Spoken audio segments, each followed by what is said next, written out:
Assalamualaikum warahmatullahi wabarakatuh. Perkenalkan, nama saya Ratu Sumalina dari Prodi Manajemen kelas karyawan C semester 2. Di sini saya akan sedikit mereview tentang jurnal untuk memenuhi tugas dari kewirausahaan Islam. Dan jurnal tersebut berjudul Karakteristik Muslimpreneur dari Pandangan Cendekiawan dan Akademisi Muslim. Ada beberapa poin dalam jurnal tersebut, yaitu 1. Perkenalan. Kewirausahaan sebagai bagian dari ekonomi dan bisnis. Setiap kegiatan bisnis dan wirausaha yang sejalan dengan ajaran Islam dianggap sebagai ibadah kepada Allah Subhanahu wa taala. Segala jenis amalan yang sesuai dengan pedoman dan ketentuan Islam dihitung sebagai amalan yang baik dan diberikan pahala oleh Allah Subhanahu wa taala.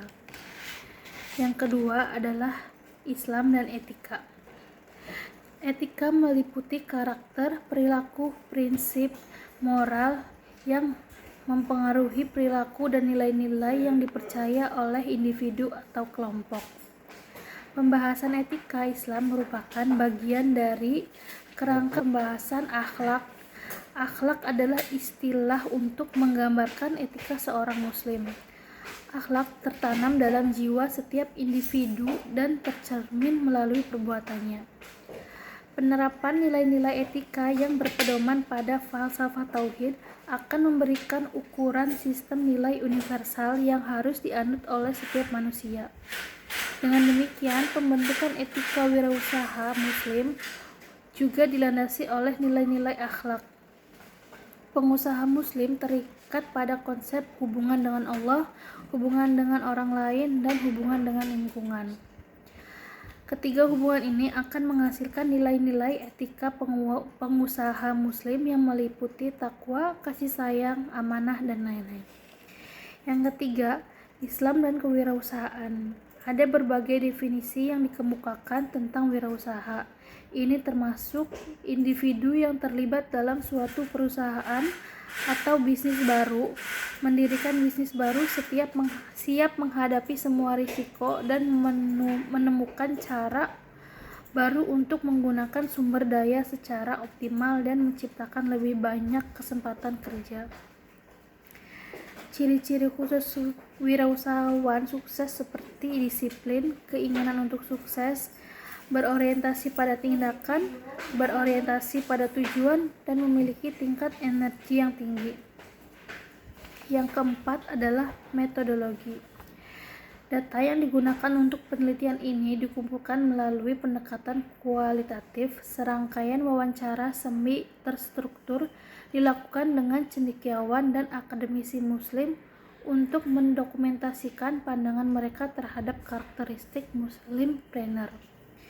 Yang kelima itu adalah analisis data kualitatif. Tujuan Islam didasarkan pada konsep tauhid, khalifah, dan ibadah. Islam beroperasi dalam konsep ini melalui unsur-unsur keadilan sosial dan kepentingan umum. Konsep-konsep tersebut jika diterjemahkan menjadi nilai-nilai menunjukkan bahwa sistem Islam telah mengintegrasikan fakta dan nilai. Kemudian melembagakan sistem pengetahuan berdasarkan akuntabilitas dan tanggung jawab sosial, yaitu 1. Etika moral dan akhlak, kedua etika bisnis dan etika bisnis Islam, yang ketiga etika bisnis Islam, dan 4 fungsi bisnis. Yang pertama etika bisnis Islam dalam produksi, etika bisnis Islam dalam pemasaran, etika bisnis Islam dalam pembiayaan, dan etika bisnis Islam dalam sumber daya manusia. Kesimpulannya, etika sebagaimana dikemukakan dalam pembahasan di atas merupakan pembentukan sistem etika di kalangan muslimpreneur. Kode etik Islam multidimensi, jangkauannya jauh dan komprehensif.